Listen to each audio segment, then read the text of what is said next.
Hi ma'am, boy ke channel da amka hana taram no sari ado ma'am aina baby ki damakta online de shopping khara tawe ko ado yengi basu yaure aina yengaga sudo aga thamgi basu yaure ko ado si gai sina mu ma'am ga punna unboxing tawge na aina thambane ko ai su yendri adudi ma'am ga punna yengminnase kari kari no habado ko adudi ma'am ga punna unboxing tawminarase Jadi sih deh hana harus ibu ngam. Ngam kan ni ko sina diaper han bagi se diaper wale. Diaper pampers ki na dum kapsa re. Doga pampers ki sina dum kan hai na kan tawe ko review da kai da sum aina pot se leram dai da ina review se am yenga ga lai ba ko hai pot to phai phate do kan to na ba ado pampers di review dum phate yam na su phai khole na dum hai ba ko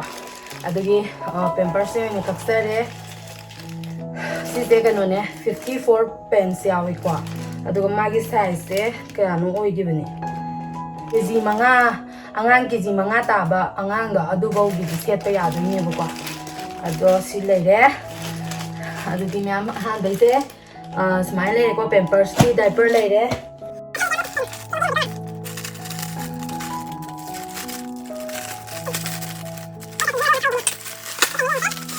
Ma'am, si sina ne kano ne si su diaper ne sina phi yoi ba koi gi si humba diaper si di kano tawi da na kwa dum 24 hours shat laga lai bu nu ngai te da na kwa hadi diaper se de se pining da ba matam da da si gi phi gi diaper se hadi penti gi da to se si set pi dui ne ba kwa phi gi ne ma'am mon la ra ga yam nu ngai ye du ga just maina phak to ba kwa Magi size to gi matung ina kano tawba yae sida smai napsallaga ko adjust tawba yani ba ko ana smai napsande ba aduga pi aga na smai na khara samsala napsalani chaaraga na khara chatho napsalani ado si pi gi ne mon lawe aduga sida magi kano do hari kano mapan thokpa matam number 1 tawba matam ne chipsanna ba saruk to yawe ba ko Sina pigi ne sina pigi oi ba si se pung si se 24 hours shet laga lei budi nuai te dan ko angang da na si set pining da ba matam da pigi se oi na set pi doi ba ko si lei re si di shura su yai ko ma'am su do ga mun kan to ba yai si zina ba yai ko ka mu ye ni na si ma si mo ka ni ni na se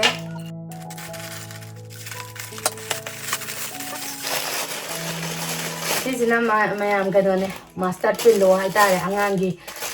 mai master pillow te kan to ga ri angang ji makok se semba matam da kwa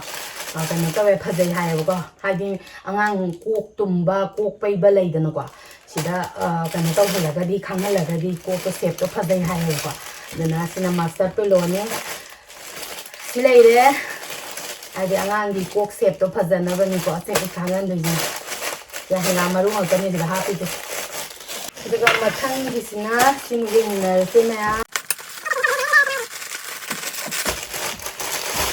Juga sini kayak no. Ma'am sini angang thani ko. Sigi print tau ba se am pam ba ai ta ko. Sigi smaina lai rong masa masa ka print tau ba se si sam pam ba. Ando phai jom dei kak pa ning tha ju lai bu di lai re ba ko. Ando jo sigi sina amu aina pam ja ba ai ta ko adugi simak kaksal le Ningkaze amma ani ahum mari manga ningtha manga ni kwa phajai cotton gi ne slede nungai ni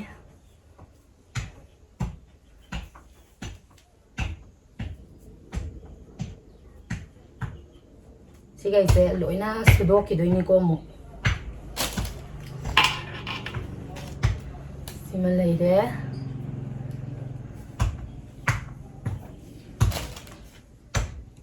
si malai de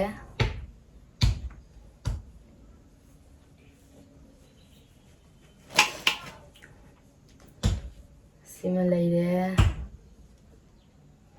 printing je lỗi phase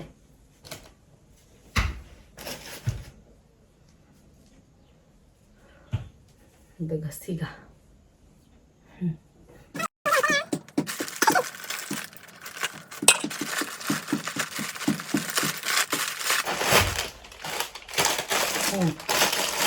ꯃꯌꯥꯝꯁꯤꯅ ꯁꯤꯁꯨ ꯑꯉꯥꯡꯒꯤ ꯗ꯭ꯔꯦꯁꯅꯦ ꯕꯦꯕꯤꯒꯤ ꯗ꯭ꯔꯦꯁꯅꯦ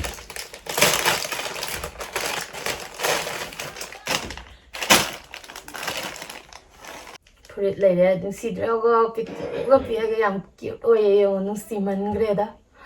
ꯁꯤ ꯂꯩꯔꯦꯀꯣ ꯐꯖꯃꯟꯈ꯭ꯔꯦ ꯌꯥꯝ ꯅꯨꯡꯁꯤ ꯍꯥꯏꯕ ꯄꯨꯛꯅꯤꯡꯒ ꯄꯪꯅꯤꯡꯗ ꯅꯨꯡꯁꯤꯗ ꯁꯤ ꯎꯕꯗ ꯁꯤꯗꯤ ꯂꯪ ꯍꯦꯟꯗꯣꯛꯄ ꯌꯥꯎꯋꯦ ꯁꯤ ꯐꯨꯔꯤꯠ ꯂꯩꯔꯦ ꯃꯌꯥꯝ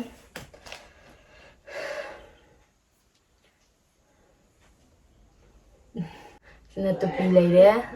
ꯅꯨꯡꯁꯤꯗ꯭ꯔꯣ ꯇꯨꯄꯤꯒꯁꯦ ꯑꯗꯨꯒ ꯁꯤꯅ ꯈꯪꯒ꯭ꯔꯥꯎ ꯂꯩꯔꯦ ꯅꯨꯡꯁꯤꯃꯟꯈ꯭ꯔꯦꯗ ꯑꯗꯨꯒ ꯁꯤꯅ ꯃꯣꯖꯥ ꯌꯥꯎꯕꯤ ꯈꯪꯒ꯭ꯔꯥꯎ ꯁꯤ ꯂꯩꯔꯦꯀꯣ ꯃꯌꯥꯝ ꯒꯤ ꯐꯤꯒꯁꯦ ꯌꯥꯝ ꯁꯣꯐ ꯑꯣꯏꯔꯒꯅꯦꯀꯣ ꯅꯨꯡꯉꯥꯏꯌꯦ ꯍꯥꯏꯗꯤ ꯀꯩꯅꯣ ꯗ꯭ꯔꯦꯁꯁꯦ ꯅꯤꯡꯊꯝꯊꯥꯗ ꯑꯣꯏꯗꯣꯏꯅꯤꯅꯀꯣ ꯅꯤꯡꯊꯥ ꯈꯛꯇꯪ ꯀꯩꯅꯣ ꯃꯐꯤ ꯃꯔꯣꯟ ꯌꯥꯎꯗꯕꯤ ꯅꯤꯡꯊꯥ ꯈꯛꯇꯪ ꯌꯣꯝꯕꯗꯣ ꯅꯨꯡꯉꯥꯏꯔꯣꯏꯗꯅꯀꯣ ꯃꯅꯨꯡꯗ ꯁꯤꯃ ꯁꯦꯠꯆꯟꯕꯤꯈ꯭ꯔꯒꯗꯤ ꯅꯤꯡꯊꯥꯗꯣ ꯌꯣꯝꯃ ꯂꯨꯝꯖꯔꯅꯤꯗꯅꯀꯣ ꯃꯥꯁꯨ ꯑꯗꯨꯒ ꯁꯤꯁꯤꯅ ꯇꯨꯄꯤꯅꯦ ꯃꯌꯥꯝ ꯁꯤꯁꯦ ꯋꯨꯂꯟꯒꯤ ꯇꯨꯄꯤꯅꯦ ꯅꯤꯡꯊꯝꯊꯥꯅꯤꯅ ꯏꯪꯗꯣꯏꯅꯤꯅꯀꯣ ꯁꯤꯁꯦ ꯑꯃ ꯎꯞꯄꯤꯔꯒ ꯌꯦꯡꯉꯣ ꯅꯨꯡꯁꯤꯗ꯭ꯔꯥ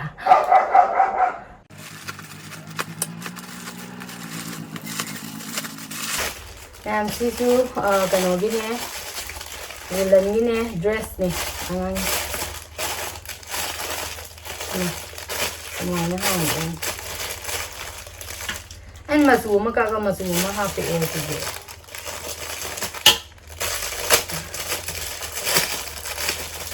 ꯔꯦꯗ ꯀꯂꯔꯗ ꯀꯛꯈꯤꯕꯅꯤ ꯑꯗꯨꯒ ꯄꯤꯡ ꯑꯣꯏꯅ ꯊꯥꯔꯛꯑꯦ ꯇꯥꯈ꯭ꯔꯦ ꯁꯨꯗꯣꯏꯅꯦ ꯀꯩꯝ ꯀꯥꯔ ꯅꯨꯡꯁꯤꯗ꯭ꯔꯣꯉꯣ ꯃꯌꯥꯝ ꯅꯨꯡꯁꯤꯃꯟꯈ꯭ꯔꯦꯗ ꯁꯤ ꯂꯩꯔꯦ ꯏꯪꯗꯣꯏꯅꯤꯅꯀꯣ ꯊꯥ 3 ꯐꯥꯎꯗꯤ ꯁꯦꯠꯄ ꯌꯥꯗꯣꯏꯅꯦꯕ ꯍꯣꯁꯄꯤꯇꯥꯜ ꯆꯠꯄ ꯈꯣꯠꯄꯗꯣ ꯁꯨꯃꯥꯏꯅ ꯁꯦꯠꯄꯤꯔꯒ ꯑꯗꯨꯝ ꯄꯨꯕꯤ ꯌꯥꯔꯦꯗꯅꯀꯣ ꯏꯪꯒꯗꯣꯏꯅꯤꯅ ꯃꯐꯤ ꯃꯔꯣꯟ ꯌꯥꯎꯗꯅ ꯅꯤꯡꯊꯥꯈꯛ ꯌꯣꯟꯕꯗꯣ ꯅꯨꯡꯉꯥꯏꯔꯣꯏꯕꯀꯣ ꯁꯤ ꯂꯩꯔꯦ ꯈꯪꯒ꯭ꯔꯥꯎ ꯑꯗꯨꯒ ꯁꯤꯅ ꯇꯨꯄꯤ ꯂꯩꯔꯦ ꯑꯗꯨꯒ ꯁꯤꯅ ꯈꯨꯠ ꯃꯣꯖꯥ ꯈꯨꯠ ꯃꯣꯖꯥꯔ ꯈꯣꯡ ꯃꯣꯖꯥꯔ ꯑꯃꯗꯤ ꯑꯣꯏꯔꯝꯃꯅꯤ ꯈꯪꯗꯦ ꯌꯥꯝ ꯁꯥꯡꯉꯦ ꯁꯤꯈꯩꯁꯦ ꯑꯉꯥꯡꯗ ꯍꯌꯦꯡ ꯃꯈꯨꯠ ꯃꯈꯣꯡꯗ ꯄꯜꯂꯗꯤ ꯀꯩꯅꯣ ꯇꯧꯗꯣꯏꯅꯦꯕꯀꯣ ꯌꯦꯠꯁꯜꯂꯒ ꯑꯃꯨꯛ ꯅꯥꯗꯣꯏꯅꯦ ꯑꯗꯨꯅ ꯎꯔꯤꯉꯩꯁꯤꯗ ꯐꯠ ꯐꯠ ꯀꯛꯊꯠꯄꯤꯍꯧꯕ ꯁꯤ ꯂꯩꯔꯦ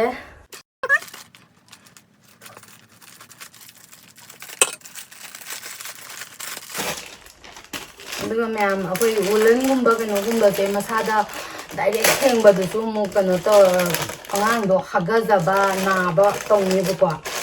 ꯑꯗꯨꯅ ꯁꯤꯒꯤꯁꯦ ꯀꯣꯇꯟꯒꯤꯅꯦ ꯁꯤꯁꯤꯅ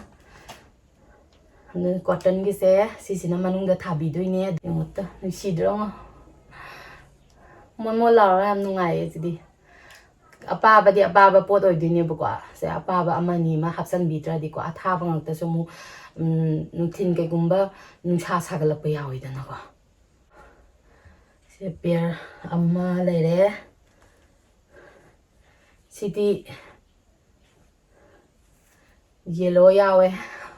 ꯌꯦꯜꯂꯣ ꯌꯥꯎꯕꯅꯤꯅ ꯁꯤꯅ ꯃꯇꯝ ꯈꯔ ꯂꯩꯔꯒ ꯁꯦꯠꯄꯤꯔꯒꯦ ꯁꯤꯗ ꯑꯃ ꯂꯩꯔꯦ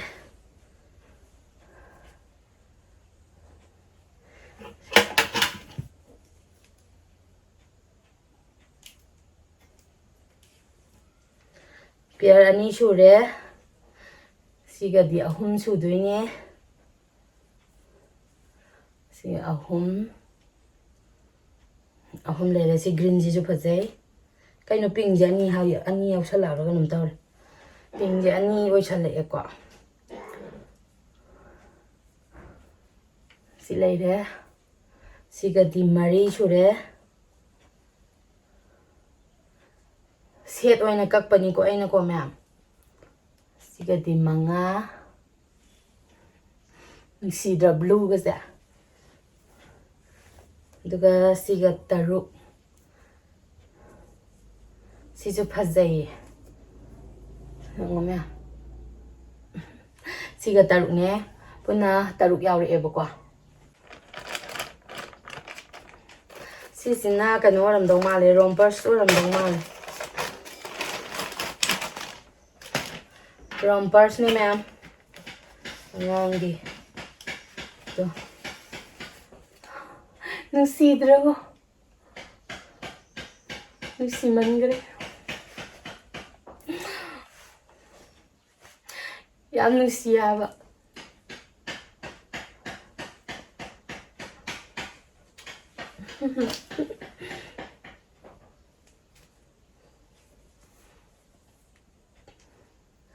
Ani leire si jam phajai ne sigadi ahom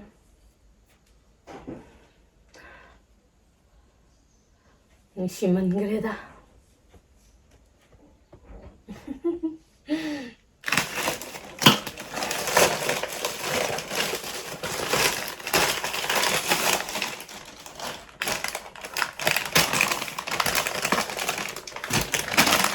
Ma'am, si na ne pagi angangi moza gumba tupi gumba mas ama sudo phawdo agoi palangko gumba thori gumba da phawdo nungai te dan kwa na moi gi phirom bori tam tik pani na sing gumba da sapa pot laga dum phawdo ne bu ko moza gumba ne gum phawdo am nungai te da du si je kap pani ga ni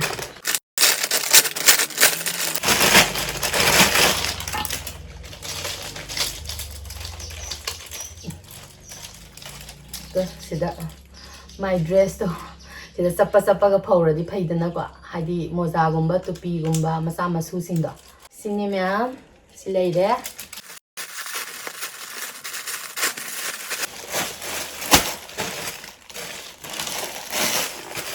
ma'am sina baby blanket ne ko combo ne kapsa ne ko ina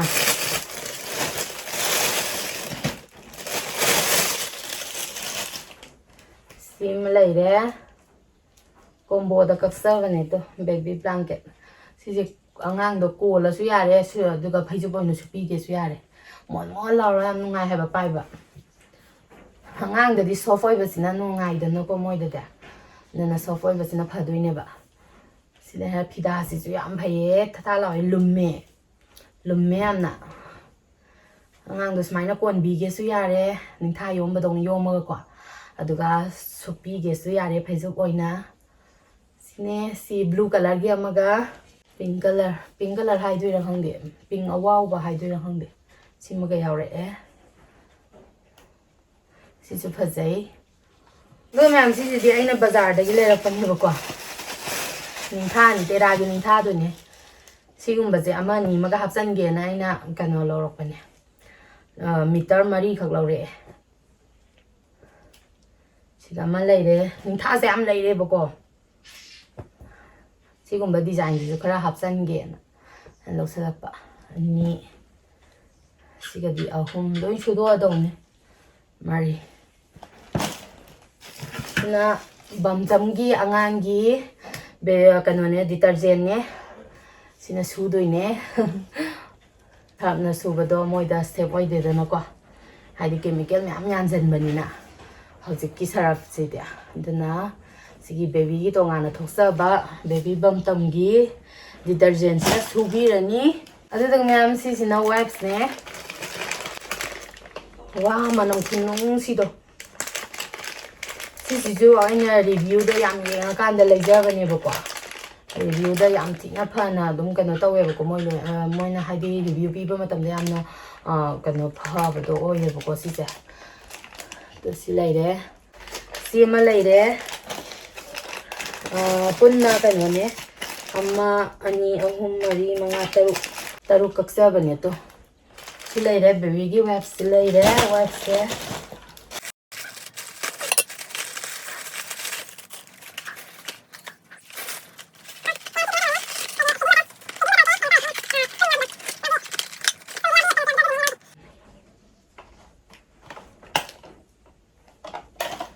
spoon yaubidune aina lobirije spoon ju yaure ko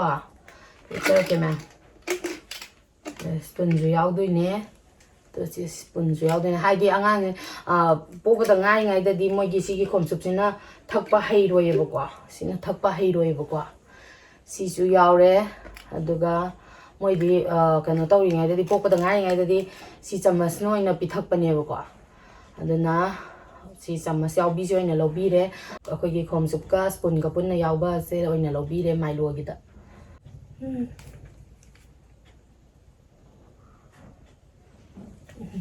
Ma'am, si mung yengminnase si sina ko gi feeding pillow ne ba ko adi angang mabu pithak ko pa do ko na kai gumba si section to bata ta di angang no mabu pithak ko matam da angang do soi da tar ka do ni non tha ba ko pa do nungai le ba ko aduna puk to na do ni ba angang na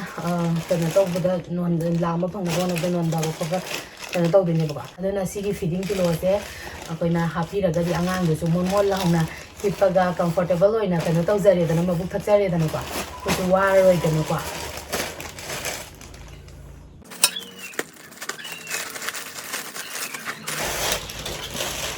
Đây si dễ cần tao tụi này bọc khoang đã kỳ đã cản đã hay thì mai bell gì nè bell gì to ai cái size tụi cái mà tụi này là sang đồ cái tension cái lối ra tụi này quá nên là smile na tham bị ra ni tụi cái bell gì smile na phá bị ra ni quá tụi cái angang đó si tham anh đây thì mỗi mà số nung ai giờ ai số qua rồi quá anh tao tụi này mày Ma'am, si mung yengminnase si Amazon dai kappa ne ba ko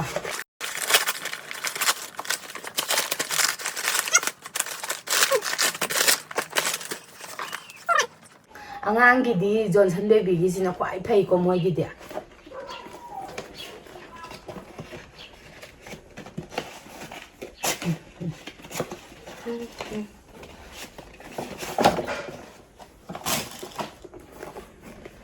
Mana pasta han bi de tu nusidra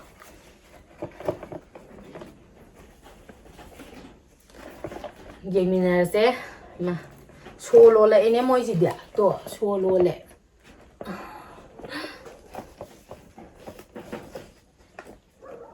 na kamai hang gi si bo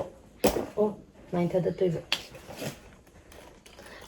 ma gi bake quality se yam phai ha ba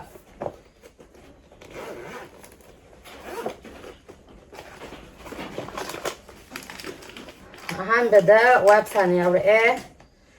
to baby gi Johnson baby skincare webs ko silai re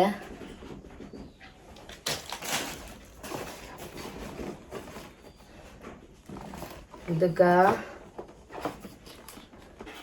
samset masam ji aure yom nam nu si ya ba yom uro ba ba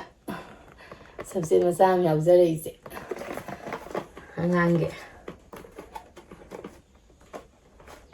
Ado ma'am ai nail cutter ka mai set oi bado adu su kakhi bani ba angang je polak pada dum khujin sang na polak pa su yawe ba ko na khujin na mamai da kai da khotla din hai te da na ko adu gai se kano ko gi nail cutter set oi bado brush ni kai ne set oi bado adu do kakhi bane do di yaw rak tri ba ko sina baby oil am si simlai de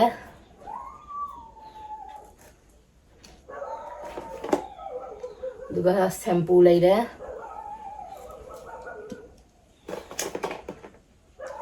lotion laire ubra udabra di khangdare si baby lotion duga sina baby cream laire ko duga sina baby soap Johnson baby soap laire aduga sida samset amaga yaure aduga baby web siga isini ko me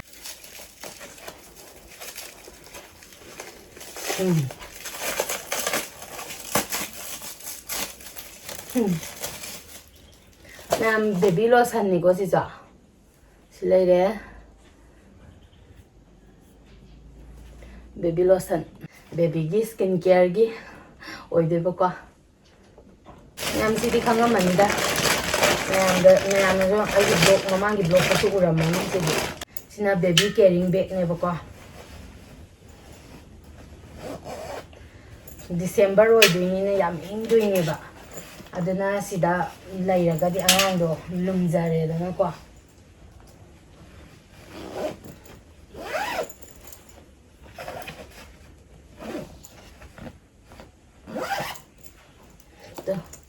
ꯁꯨꯃꯥꯏ ꯑꯣꯏꯗꯣꯏꯕ ꯃꯅꯨꯡꯗ ꯂꯩꯔꯗꯤ ꯌꯥꯝ ꯂꯨꯝꯗꯣꯏꯅꯤ ꯑꯉꯥꯡꯗꯣ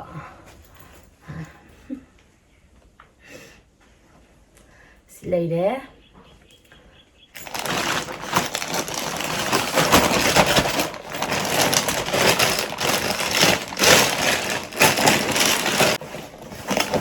ꯑꯗꯨꯒ ꯃꯌꯥꯝ ꯑꯩꯁꯦ bag ꯑꯅꯤ ꯀꯛꯆꯕꯅꯦꯕꯀꯣ ꯍꯥꯏꯗꯤ ꯍꯣꯁꯄꯤꯇꯥꯜ ꯕꯦꯒ ꯄꯦꯛ ꯇꯧꯅꯕꯀꯣ ꯕꯦꯒ ꯑꯅꯤ ꯀꯛꯆꯕꯅꯦ ꯀꯩꯅꯣꯗꯣ ꯁꯤꯁꯦ ꯑꯃꯒ ꯑꯗꯨꯗꯒꯤ ꯕꯦꯒ ꯑꯃꯒ ꯀꯛꯄꯅꯦꯕꯀꯣ ꯑꯗꯣ ꯊꯣꯏꯕꯤꯅ ꯕꯦꯒ ꯑꯃꯗꯨꯗꯤ ꯃꯥ ꯂꯧꯔꯒꯦ ꯏꯆꯦ ꯅꯪꯒꯤ ꯑꯃꯠꯇ ꯑꯃꯨꯛ ꯀꯛꯆꯔꯣꯅ ꯃꯥꯅ ꯂꯧꯍꯧꯔꯦ ꯑꯩꯁꯨ ꯄꯤꯊꯣꯛꯄꯤꯔꯝꯃꯦꯕꯀꯣ ꯅꯨꯡꯉꯥꯏꯇꯗꯅ ꯑꯗꯨꯅꯦ ꯁꯤ ꯕꯦꯒꯁꯦ ꯌꯥꯝ ꯐꯩ ꯀ꯭ꯋꯥꯂꯤꯇꯤꯁꯨ ꯌꯥꯝ ꯐꯕꯅꯦ ꯁꯤꯁꯦ ꯃꯃꯜꯁꯨ ꯀꯩꯁꯨ ꯌꯥꯝ ꯇꯥꯡꯗꯦꯕꯀꯣ ꯄꯨꯡꯒꯁꯦ ꯌꯥꯝꯅ ꯑꯗꯨꯝ ꯆꯥꯎꯋꯦꯕꯀꯣ ꯌꯥꯝ ꯑꯗꯨꯝ ꯆꯥꯎꯋꯦ ꯑꯗꯨꯒ ꯃꯄꯥꯟꯗ ꯑꯩꯈꯣꯏꯒꯤ ꯆꯦꯟ nakan nakan da kanu pot habang yan ay ko to ano dia ako na sanda ito siya ya buka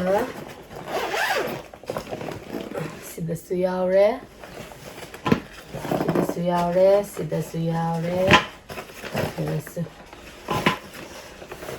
yam phai bag se quality su dum phai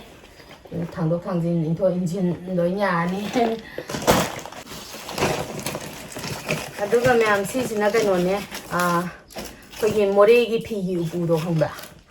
adu do ina kaksari angangi singba dress kai ka se happy na ba kwa more gi upu do ina kapi re more gi upu ara khangnai da na ko phi gi upu da to chi ji di jing thok cha roi ge ai lo san nam tal to magi masai ko ka lo yaw re adagi magi kan no du lo yaw re adi magi hi kai ka kan tong no do si mai na si je pa la kan do ino uchara age bu ko jing tho roi ge ne baby gi mai dress ka baby kan no gum ba se hap na bu ko ki pu join lai bi re aduga magi macha masu sum kan no gum ba lai da na ko adugum ba duna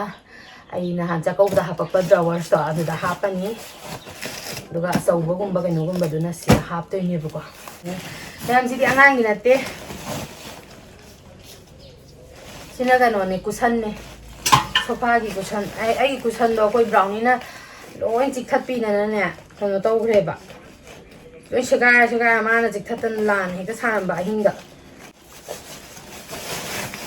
to myam sigum ba sine bu ko ni ahum mari manga sigum ba manga ni ko pai ja lai re loi jin tok cha ro ge duga sina myam sofa cover ne ai sofa cover do loi man gre sakai gre dunna sima mukak cha re ma sina table gi oi doi ne na sofa gi oi doi ba silai re aduga myam si sina cushion cover ne ba kwa si ju cha ke han bagi sina silai re mai kanu je phajab ne open je ama lai re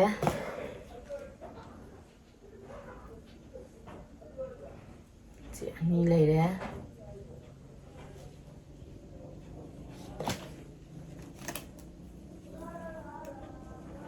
zipper sing je among ta pulak kak pa na ti ma ma chi sung kak pa do ai na sung ang hang dok ta ba pot che pulap sura kan do ni yeng again lai re ma ahum mari chore ꯑꯩꯒꯤꯗꯤ ꯃꯤꯔꯣꯜ ꯂꯩꯇꯕꯅꯤꯅꯀꯣ ꯃꯌꯥꯝ ꯑꯩꯅ ꯁꯨꯃꯥꯏꯅ ꯈꯔ ꯀꯛꯁꯜꯂꯒ ꯈꯔ ꯂꯥꯡꯖꯜꯂꯒ ꯊꯝꯍꯧꯗ꯭ꯔꯒꯗꯤ ꯇꯧꯕꯤꯅꯕ ꯀꯅꯥꯝ ꯂꯩꯇꯦꯕꯀꯣ ꯑꯗꯨꯅ ꯑꯩꯅ ꯀꯜꯂꯤꯉꯩꯁꯤꯗ ꯍꯥꯏꯗꯤ ꯀꯩꯅꯣ ꯃꯇꯝ ꯂꯩꯔꯤꯉꯩꯁꯤꯗ ꯑꯩꯅ ꯂꯥꯡꯉꯒ ꯊꯝꯖꯍꯧꯗ꯭ꯔꯒꯗꯤꯀꯣ ꯀꯅꯥꯝ ꯆꯦꯟꯕꯤꯅꯕ ꯂꯩꯇꯦ ꯑꯗꯨꯅꯅꯤ ꯃꯌꯥꯝ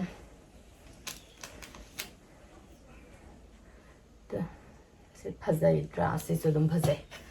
ꯑꯗꯣ ꯏꯅꯦꯝꯄꯣꯛꯁꯨ ꯁꯣꯟꯕꯅꯤꯅ ꯃꯥꯅ ꯆꯦꯟꯕꯤꯅꯦꯅꯁꯨ ꯂꯩꯇ꯭ꯔꯦ ꯏꯃꯥ ꯂꯩꯔꯗꯤ ꯏꯃꯥꯅ ꯆꯦꯟꯕꯤꯅꯤ ꯍꯥꯏꯕꯒꯤꯁꯨ ꯑꯩꯉꯣꯟꯗ ꯂꯩꯇ꯭ꯔꯦꯀꯣ ꯑꯗꯒꯤ ꯈꯪꯗꯦ ꯃꯤꯔꯣꯜ ꯂꯩꯇꯕꯁꯦ ꯌꯥꯝ ꯋꯥꯏ ꯃꯌꯥꯝ ꯑꯗꯨꯅ ꯑꯩ ꯏꯁꯥꯅ ꯂꯥꯡꯁꯟꯖꯕ ꯑꯗꯒꯤ ꯀꯩꯅꯣ ꯇꯧ ꯔꯦꯗꯤꯗ ꯊꯝꯍꯧꯗ꯭ꯔꯒꯗꯤꯅꯦ ꯍꯌꯦꯡ ꯀꯣꯏꯆꯦꯟ ꯆꯦꯟꯅ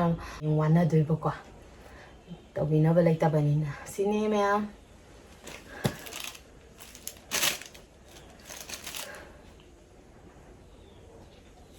ꯐꯖꯩꯌꯦ ꯀꯩꯅꯣ ꯁꯣꯐꯥꯒꯤ ꯀꯩꯅꯣꯁꯤꯡꯁꯦ ꯀꯔꯤꯕ ꯀꯨꯁꯟꯒꯤ ꯀꯣꯕꯔꯁꯤꯡꯁꯦ ꯂꯣꯏꯅ ꯄ꯭ꯔꯤꯟꯁꯤꯡꯁꯦ ꯐꯖꯗ꯭ꯔꯥ ꯁꯤꯒ ꯂꯩꯔꯦ ꯁꯦꯠ ꯑꯅꯤ ꯀꯛꯄꯅꯦ ꯑꯩꯅ ꯄ꯭ꯔꯤꯟꯁꯦ ꯃꯥꯟꯅꯗꯕ ꯑꯗꯨ ꯃꯌꯥꯝꯁꯤꯅ ꯗꯥꯏꯅꯤꯡ ꯇꯦꯕꯜꯒꯤ ꯀꯣꯕꯔꯅꯦꯕꯀꯣ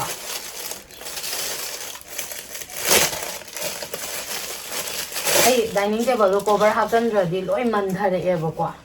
ꯑꯗꯨꯅ ꯀꯣꯕꯔꯁꯦ ꯑꯣꯏꯅ ꯍꯥꯞꯆꯟꯒꯦ ꯇꯧꯕꯅꯦ ꯇꯣ ꯐꯖꯩ ꯔꯥꯎꯟ ꯁꯦꯞꯀꯤꯅꯤꯀꯣ ꯃꯌꯥꯝ ꯂꯣꯏ ꯇꯤꯡꯊꯣꯛꯆꯔꯔꯣꯏꯒꯦ ꯋꯥꯏ ꯌꯥꯝ ꯆꯤꯜꯂꯦ ꯔꯥꯎꯟ ꯁꯦꯞꯀꯤꯅꯤ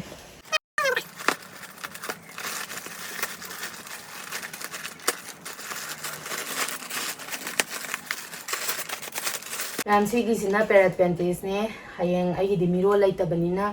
ꯐꯤ ꯁꯨꯕꯤꯅꯕꯗꯣ ꯄꯥꯛ ꯂꯩꯔꯣꯏꯕꯀꯣ ꯑꯗꯨꯅ ꯁꯤ ꯁꯤꯖꯤꯟꯅꯔꯒꯗꯤ ꯐꯅꯦꯛꯇꯣ ꯌꯥꯝ ꯀꯟꯅ ꯍꯥꯏꯗꯤ ꯐꯅꯦꯛꯇꯣ ꯌꯥꯝ ꯁꯤꯖꯤꯟꯅꯗ꯭ꯔꯁꯨ ꯆꯪꯗ꯭ꯔꯁꯨ ꯌꯥꯗꯣꯏꯅꯦꯕꯀꯣ ꯑꯗꯨꯅꯦ ꯁꯤꯃ ꯁꯨꯃꯥꯏꯅ ꯁꯤꯖꯤꯟꯅꯈ꯭ꯔꯒꯗꯤ ꯐꯅꯦꯛꯇꯣ ꯌꯥꯝ ꯁꯨꯅꯗ꯭ꯔꯒꯁꯨ ꯌꯥꯅꯤ ꯌꯥꯝ ꯆꯪꯗ꯭ꯔꯒꯁꯨ ꯌꯥꯅꯤ ꯍꯥꯏꯇꯥꯔꯦ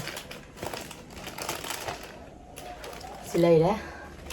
ꯁꯤꯅꯤ ꯃꯌꯥꯝ ꯂꯣꯏꯔꯦ ꯁ꯭ꯋꯥꯏꯗ ꯑꯗꯨꯗꯤ ꯃꯌꯥꯝ ꯚꯤꯗꯤꯑꯣꯁꯤꯁꯨ ꯌꯥꯝ ꯁꯥꯡꯉꯅꯤ ꯚꯤꯗꯤꯑꯣꯁꯦ ꯁ꯭ꯋꯥꯏꯗ ꯂꯣꯏꯁꯤꯟꯅꯕ ꯇꯧꯔꯒꯦ ꯚꯤꯗꯤꯑꯣꯁꯤꯕꯨ ꯅꯨꯡꯉꯥꯏꯕꯤꯔꯒꯗꯤ ꯂꯥꯏꯛ ꯁꯤꯌꯔ ꯁꯕꯁꯀ꯭ꯔꯥꯏꯕ ꯇꯧꯕꯤꯔꯝꯃꯣ ꯑꯗꯨꯒ ꯍꯣꯁꯄꯤꯇꯥꯜꯒꯤ ꯕꯦꯕꯤ ꯕꯦꯒ ꯄꯦꯛ ꯇꯧꯕꯩꯁꯨ ꯉꯥꯏꯕꯤꯔꯝꯃꯣ ꯑꯗꯨꯗꯤ ꯃꯌꯥꯝ ꯃꯊꯪꯒꯤ ꯚꯤꯗꯤꯑꯣꯗ ꯑꯃꯨꯛ ꯊꯦꯡꯅꯔꯁꯦ ꯃꯌꯥꯝ ꯕꯥꯏ ꯕꯥꯏ